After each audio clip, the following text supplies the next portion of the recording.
Hello students, good morning all of you. तो हम लोग जो अपना 11th केमिस्ट्री जो हम लोगों ने बेसिक केमिस्ट्री स्टार्ट कर रखा था, फर्स्ट चैप्टर अपना, उसी को आगे कंटिन्यू करते हैं। इस चैप्टर के अंदर लास्ट क्लास के अंदर मैंने आपको रासायनिक संयोग के नियम शुरू किए थे कि रासायनिक संयोग जो होता है वो कैसे होता है, उसके कुछ नियम हम लोगों ने पढ़े थे। उसके अंदर हम लोग एक लॉ के बारे में पढ़ा था। फर्स्ट लॉ क्या कहता है? द्रव्यमान संरक्षण का नियम। उस नियम के अनुसार क्या होता है कि जो भी ब्रह्मांड के अंदर जितना भी द्रव्यमान है सब क्या है, निश्चित है। यानी रिएक्टेंट का जितना भी द्रव्यमान होगा, क्रियाकारक का जितना भी द्रव्यमान होगा, वो उतना का उतना क्या बना लेता है, प्रोडक्ट बना लेता है, उत्पाद बना लेता है। यानी जब अभिकारक से उत्पाद जब बनता है तो कोई भी वहां पर द्रव्यमान का क्षय नहीं होता, उसकी कोई भी हानि नहीं होती है। द्रव्यमान एज इट इज किसके अंदर बदल जाता है, प्रोडक्ट्स के अंदर बदल जाता है। जो भी आपका रिएक्टेंट का जो आपका द्रव्यमान है वो क्या हो जाता है, प्रोडक्ट का द्रव्यमान। तो फिर लास्ट में हमने एक न्यूमेरिकल भी सॉल्व किया था इस पे कि जो भी आपने BaSO4 और BaCl2 बना था और साथ में H2SO4 की कुछ ऐसे BaSO4 बना, उसके बाद BaCl2 की H2SO4 के साथ क्रिया कराई थी तो BaSO4 और क्या बना था आपका, BaCl2 की H2SO4 के साथ में कराई थी। ठीक है, तो आपका एक तो क्या बन गया था BaSO4 और एक आपका क्या बनता है 2HCl बचा। ठीक है, तो उसके अंदर आपको क्या बचा था, BaCl2 का दे दिया था इतना ग्राम है, 20.8 ग्राम समथिंग था, और आपका जो H2SO4 था शायद 9.8 ग्राम समथिंग था।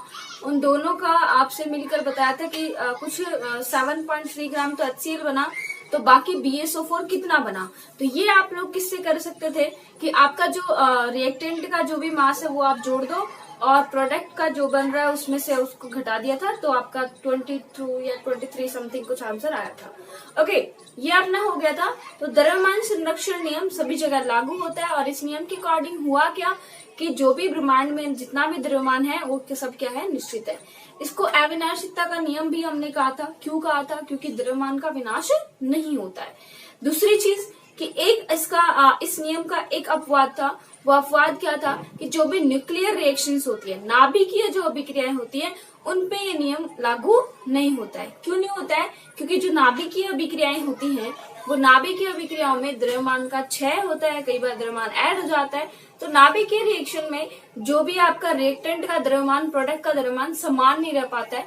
तो आपका एक अपवाद स्वरूप ये अभिक्रियाएं आती है कि जो नाभिकीय अभिक्रियाएं होती है जिनसे बम वगैरह बनते हैं, परमाणु बम और जो एटम बम, जो भी आपके बम बनते हैं, उससे जो अभिक्रियाएं होती हैं, उसमें जो अभिक्रियाएं होती हैं वो अभिक्रियाएं इसका क्या है, अपवाद है। वहां पे द्रव्यमान संरक्षण का नियम नहीं लगता है। ठीक है, ये तो चीज हो गई। अब देखो जो इसका सेकंड नियम है उस पे आते हैं। सेकंड नियम क्या कहता है? सेकंड नियम अपना है स्थिर अनुपात या संगठन का नियम। स्थिर अनुपात संगठन का नियम, ये नियम 1799 में प्राउट ने दिया था। द्रव्यमान संरक्षण का नियम दिया था लेवोसिए ने और उसके बाद लेगांट ने उसको क्या किया था, प्रतिपादित किया था। और जो स्थिर अनुपात या संगठन का नियम है ये 1799 में दिया था। किसने दिया था? प्राउट ने। प्राउट करके एक साइंटिस्ट है, उसने दिया था। और ये नियम किस पर आधारित है? तत्वों के जो द्रव्यमान है उस पर आधारित है। ये नियम किस पर आधारित है? जो तत्व हमारे एलिमेंट्स हम लोग जो लेते हैं, जो भी आपके जैसे कि मान लो आपका कार्बन है, हाइड्रोजन है, ऑक्सीजन है और फ्लोरीन है, ब्रोमीन, ये सारे क्या एलिमेंट्स ही तो हैं। तो इन एलिमेंट्स के मास पे यानी द्रव्यमान पे ये नियम क्या है, आधारित है। ठीक है, अब इस नियम के अनुसार होता क्या है, पहले हम इस नियम को पढ़ेंगे और उसके बाद इसको हम लोग आगे अप्लाई करेंगे कि कैसे ये नियम हमारा लागू होता है। तो इस नियम के अनुसार ध्यान से सुनना, क्या होता है कि किसी शुद्ध यौगिक के नमूने में उपस्थित तत्वों के द्रव्यमानों का अनुपात सदैव स्थिर होता है, चाहे वह यौगिक किसी भी स्रोत या विधि से प्राप्त हुआ हो। यानी कि कोई भी जो शुद्ध यौगिक है आपका, जो भी यौगिक है आपका, उसके अंदर जो तत्व उपस्थित है उनका द्रव्यमानों का अनुपात सदैव क्या होगा, स्थिर होगा, चाहे वो यौगिक कहीं से भी आपका प्राप्त किया हुआ हो। मान लो हमने क्या लिया, एक एग्जाम्पल लिया, CO2 को लिया। CO2 को प्राप्त करना हमें,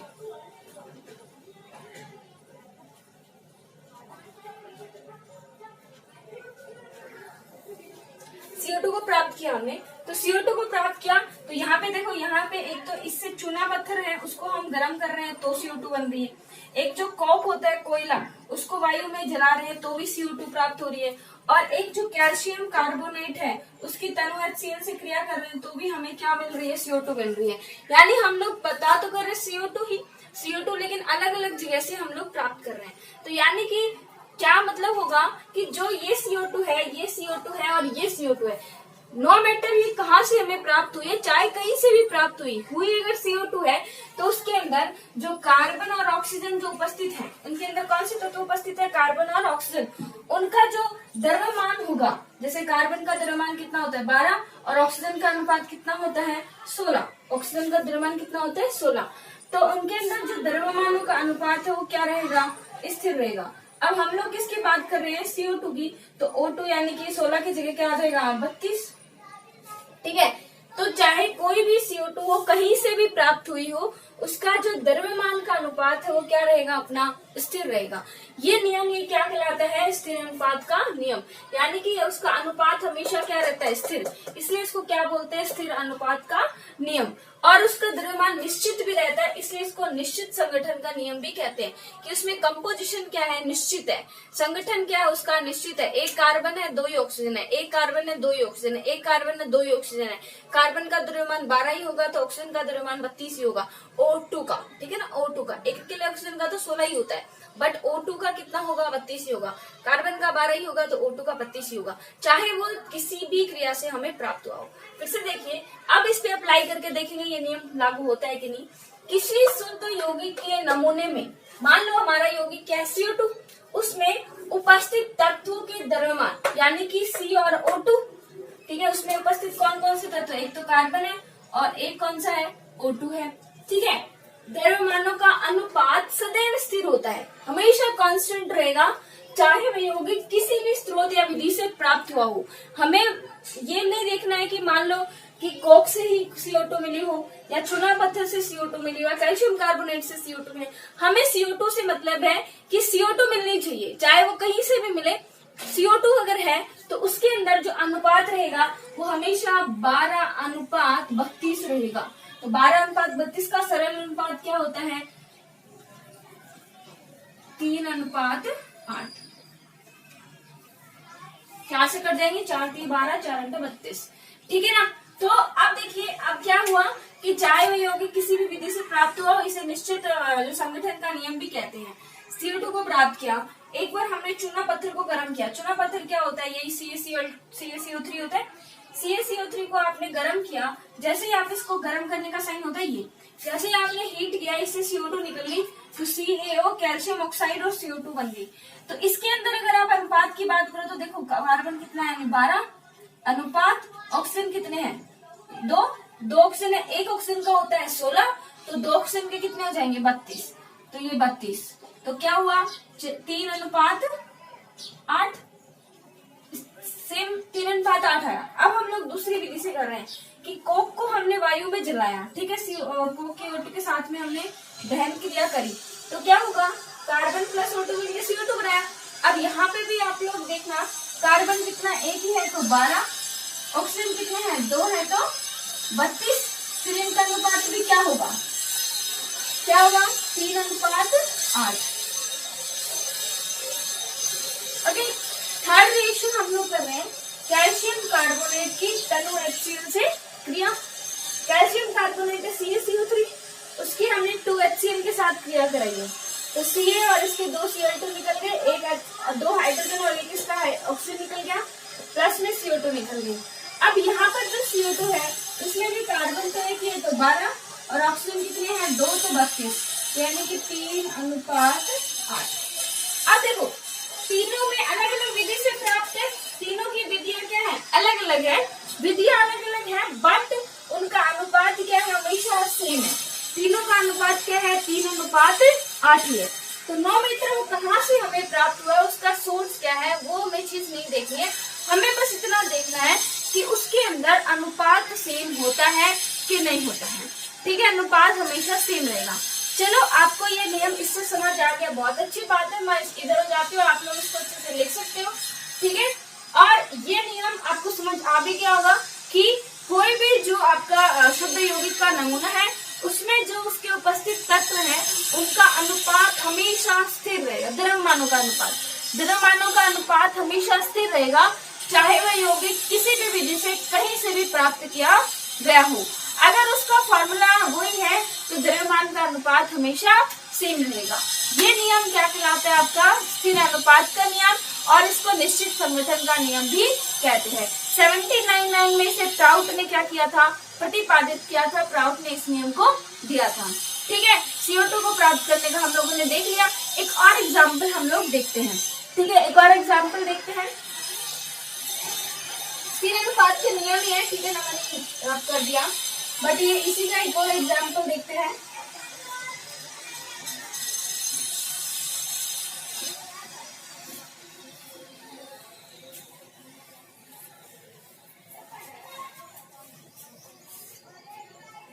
सपोज करो आप जल लेते हो। क्या ले रहे हो? जल। ठीक है, एक जल आपने प्राप्त किया नदी से, एक जल आपने प्राप्त किया समुद्र से, और एक जल आपने प्राप्त किया तालाब से। ध्यान रखना, जो भी आप नमूना सैंपल ले रहे हो वो शुद्ध होना चाहिए। सैंपल होना चाहिए, वो क्या होना चाहिए? प्योर होना चाहिए। ठीक है, जहाँ से पानी मिलता है वहां से ले सकते हो आप लोग। नदी में अगर पानी शुद्ध है तो उसका क्या होगा? H2। समुद्र का अगर पानी है तो उसका भी क्या होगा? H2। तालाब का पानी है तो उसका भी क्या होगा? H2। अब हम लोग इसमें एलिमेंट कौन कौन से हैं? हाइड्रोजन और अनुपात में ऑक्सीजन, यही है एलिमेंट्स, ये तो है। अब हम लोग क्या करते हैं? नियम लगाते हैं। नियम क्या है कि कोई भी जो शुद्ध जो अपना यौगिक का नमूना है उसमें उपस्थित तत्वों का, तो इसमें उपस्थित तत्व क्या है? H और O। तो तत्वों के द्रव्यमान का, द्रव्यमान इसमें देखो, हाइड्रोजन का द्रव्यमान हमेशा 1 होता है, और कितने हाइड्रोजन है? 2। तो 2। ऑक्सीजन का अनुपात कभी बताया था द्रव्यमान 16 होता है, कितना? 1 ही है तो 16। 2:16 का सरल अनुपात क्या होता है? 1:8। तो यानी कि नदी के जो पानी का अनुपात निकला वो क्या निकला? 1:8। अगर हम समुद्र वाले में आते हैं तो वही है, इसमें भी 2 हाइड्रोजन है और ऑक्सीजन 16, तो वही 1:8 इसका आया। फिर हम तालाब वाले पे आते हैं तो भी इसमें भी 2 हाइड्रोजन है तो 2, 1 ऑक्सीजन है तो 16, तो क्या कट के क्या आ जाएगा? 1:8। ठीक है, तीनों का देखो अनुपात क्या है? सेम आया है, निश्चित आया है, इसलिए इसको स्थिर आया है, इसलिए इसको स्थिर अनुपात का नियम या निश्चित संगठन का नियम भी कहते हैं। अब तुम लोग सोच रहे हो मैडम ये तो हमें पता ही हो जाता कि H2 जहां से भी प्राप्त करोगे तो याद रखना द्रव्यमान के अनुपातों मान का जो अनुपात है उनका चेंज नहीं होता है। द्रव्यमानों का जो अनुपात होगा वो हमेशा समान रहेगा, कांस्टेंट रहेगा, जितने भी उसके अंदर एलिमेंट उपस्थित है। एक नियम समझ आया आपको? क्या आया कि कोई भी जो आपका शुद्ध यौगिक है उसके नमूने में जो उपस्थित तत्व होते हैं उन तत्वों के जो द्रव्यमान होते हैं उनका अनुपात हमेशा हमेशा स्थिर आता है, चाहे वह हमें किसी भी स्रोत से प्राप्त किया गया हो। अब देखो इसके स्रोत तो अलग अलग है, ये पानी तो अलग अलग जगह से प्राप्त किया गया है, पानी अलग अलग जगह से भले ही जरूर है, लेकिन इनका जो द्रव्यमान का अनुपात है वो हमेशा 1:8 में ही प्राप्त होगा, चाहे हम पानी कहीं से भी प्राप्त करें। और एक चीज ध्यान रखनी चाहिए कि यहाँ पे नॉट डाल के क्या होना चाहिए आपका, कि नॉट डाल के जो यौगिक आपका जो आप ले रहे हो यौगिक का नमूना, वो यौगिक का नमूना क्या होना चाहिए? प्योर होना चाहिए। क्या होना चाहिए? शुद्ध होना चाहिए। शुद्ध कैसे? सपोज करो जैसे कि हाइड्रोजन होता है, हाइड्रोजन का जो समस्थानिक होते हैं आप लोगों ने देखा होगा, ऐसे यौगिक जिनका अणुभार तो क्या होता है आपका समान होता है, जो इनका क्या बोल सकते हैं उनका एटॉमिक नंबर क्या होता है? डिफरेंट होता है। अणुभार सेम, एटॉमिक नंबर जो परमाणु जो क्रमांक है, परमाणु क्रमांक ही बोलते हैं उसको एटॉमिक नंबर, परमाणु क्रमांक, वो क्या होंगे? अलग अलग। परमाणु क्रमांक अगर अलग अलग होते हैं और एटॉमिक नंबर अगर सेम हो तो उसको हम लोग बोलते हैं समस्थानिक बोलते हैं। उनको समस्थानिक, एक होता है समस्थानिक, तो उसमें एक संभारिक क्या बोलते हैं उसको? आइसो बार, आइसोटॉप, इंग्लिश में बता सकती हूँ। चलो हिंदी में मैं आपको देख के बताती हूँ इसका। तो इसमें आप लोग ध्यान रखना, जो भी इनके आइसोटोप होते हैं, आइसोटोप अगर हम लोग के आ जाते हैं तो वो शुद्ध नहीं होता। अब जैसे हाइड्रोजन का आप लोगों ने पढ़ा होगा, हाइड्रोजन के आइसोटोप होते हैं प्रोटियम, ड्यूटेरियम, ये सब सारे होते हैं, है ना। तो ट्राइटियम 3 होते हैं ना। तो इनके जो समस्थानिक जो होते हैं, अगर वो उपस्थित है तो उनका द्रव्यमानों का अनुपात बदल सकता है। बट अगर प्योर है तो उसमें द्रव्यमानों का अनुपात हमेशा सेम रहेगा। तो ये नियम कहाँ नहीं लागू होता है वो चीज याद कर लो, ये सब चीजें याद करने की जरूरत नहीं है, ये सारा पढ़ लिया। और एक चीज और रखनी है याद करके कि यौगिक का जो नमूना है वो शुद्ध होना चाहिए, और नियम कहाँ लागू नहीं होता है, जहां पर इनके समस्थानिक आ जाते हैं। बस इतनी सी बात आपको याद रखनी है। जहां पर अलग यौगिक आ जाएंगे वहां पे नियम लागू नहीं होगा, ठीक है। वहां पर फिर और नियम लागू हो जाएंगे। तो एक नियम आपको समझ आ गया, द्रव्यमान संरक्षण का नियम। दूसरा नियम स्थिर अनुपात का नियम। आई होप ये नियम भी आपको समझ आ गया होगा कि जो भी आपके यौगिक होते हैं, उनके जो तत्व हैं उस यौगिक में, उन तत्वों का जो द्रव्यमान का अनुपात है वो हमेशा और हमेशा स्थिर रहेगा। चाहे वो यौगिक का स्रोत कुछ भी हो, किसी भी विधि से वो प्राप्त किया गया हो, हमें कोई मतलब नहीं है। हमें कोई मतलब नहीं है, ये कॉपी में नहीं लिखना है, बट हम लोग खुद से सोच रहे हैं हमें कोई मतलब नहीं है। ओके चलो, तो ये हो गया आपका, ये कौन सा नियम हो गया, दूसरा नियम हो गया स्थिर अनुपात का नियम। उसके बाद थर्ड जो नियम आता है वो आपका आता है गुणित अनुपात का नियम। वो पढ़ते हैं, इससे पहले आप लोग अच्छे से अपना नोट कर लीजिए। ओके हाँ, तो जो अपना तीसरा नियम है वो नियम क्या कहता है, वो नियम होता है अपना गुणित अनुपात का नियम। तीसरा नियम अपना गुणित अनुपात का नियम है। ये नियम 1803 में डाल्टन द्वारा प्रतिपादित किया गया था, और उसके बाद इसे बर्जीलियस ने भी प्रतिपादित किया था, ठीक है। तो डाल्टन ने इसको, मेन जो श्रेय है वो डाल्टन को ही जाता है। अब देखिए इस नियम के अनुसार क्या होता है, इस नियम के अनुसार क्या होता है कि जब दो तत्व आपस में क्रिया करके एक से अधिक यौगिक बनाते हैं, दो तत्व हैं आपस में क्रिया कर रहे हैं और एक से ज्यादा यौगिक बना रहे हैं, एक से ज्यादा यौगिक बनाते हैं, तो एक तत्व के निश्चित भार के साथ क्रिया करने वाले दूसरे तत्व के द्रव्यमान छोटे पूर्णांकों के अनुपात में होते हैं, यानी कि उनमें एक सरल अनुपात होता है। ओहो गया ऊपर से, है ना, ऊपर से ही गया है। तो फिर से देखिए कि जब दो तत्व आपस में क्रिया कर रहे हैं, ठीक है, और एक से अधिक प्रकार के यौगिक बना रहे हैं, ठीक है, आपस में दो जैसे एलिमेंट है, क्रिया करी और एक से ज्यादा करके ही यौगिक उन्होंने बनाए, तो उसमें एक तत्व का निश्चित भार रहेगा, यानी एक जो तत्व है वो जितना है ना पहले में उतना ही दूसरे में रहेगा, और तो वो दूसरा जो तत्व है उनका द्रव्यमान जो होगा वो दोनों के अंदर एक सरल अनुपात में होगा। अब आया? अभी भी नहीं आया, ठीक है। तो अभी हम लोग देखो एग्जाम्पल से देखते हैं कैसे, क्या लिखा, जब दो तत्व आपस में क्रिया करते हैं, मान लो सपोज करो आपका कार्बन और ऑक्सीजन ले रहे हैं, ठीक है, इन कार्बन और ऑक्सीजन ने आपस में क्या करी, क्रिया करी, और सपोज करो कार्बन ऑक्सीजन आपस में क्रिया करके कौन कौन सी यौगिक बना सकते हैं, तो कार्बन बना सकते, CO बना सकता है ना, और एक ये क्या बना सकते हैं, CO2 बना सकते हैं। ये आपको ज्ञात है, CO और CO2 ज्ञात है ना, ये तो पता भी है। इसको बोलते हैं कार्बन मोनोऑक्साइड, इसको बोलते हैं कार्बन डाइऑक्साइड। ओके, अब देखिए क्या है कि एक से अधिक यौगिक बनाते हैं, एक से अधिक बने, दो बने हैं, ठीक है। तो अब देखो एक तत्व के निश्चित भार, अब इसमें देखना भार देखना, कार्बन का और ऑक्सीजन का, ठीक है। कार्बन का देखो 12, ऑक्सीजन का देखोगे तो 16, हाँ 16, एक ही ऑक्सीजन है तो 16। इसमें देखो कार्बन का देखोगे तो 12 और ऑक्सीजन का देखोगे तो 32। बोलो यहाँ तक समझ आया कि नहीं आया, कि कार्बन का तो अनुपात है 12 और ऑक्सीजन का क्या भार 16 है, और यहाँ पे क्योंकि दो ऑक्सीजन है तो इसलिए 32 हो जाएगा। क्लियर? अब देखिए यहाँ पे एक का निश्चित है, कार्बन का क्या है आपका निश्चित होगा, यानी एक तो आपका क्या होगा, निश्चित होगा, उसको तो नहीं देखना आपको। जो दूसरा तत्व है उन दोनों का अनुपात निकालोगे तो उन दोनों का अनुपात सरल अनुपात होगा, तो ये क्या निकलेगा, 1:2 निकलेगा। तो देखो अब फिर से नियम पे आते, अब तो समझ आ जाएगा। अब देखिए नियम क्या होता है कि जब दो तत्व आपस में क्रिया करके एक से अधिक यौगिक बनाते हैं, दो तत्व आपस में क्रिया करके एक से अधिक यौगिक बनाया, एक कार्बन मोनोऑक्साइड और एक कार्बन डाइऑक्साइड, तो उस टाइम पे तो एक तत्व के निश्चित भार एक तत्व का निश्चित भार है, इसमें भी भार है और इसमें भी भार है। भार के साथ क्रिया करने वाले, इसके साथ क्रिया करने वाले जो दूसरे तत्व यानी ऑक्सीजन जो है, उनका द्रव्यमान होगा, उनका द्रव्यमान छोटे पूर्णांकों के अनुपात में होते हैं। यानी कि उनका द्रव्यमान 1:2, 1:3, 1:4, 2:3, बस यहाँ तक 5:8, 7:6, ये अनुपात छोटा अनुपात नहीं होता, ये कॉम्प्लिकेटेड हो जाता है। तो छोटे अनुपात में ही क्या होंगे।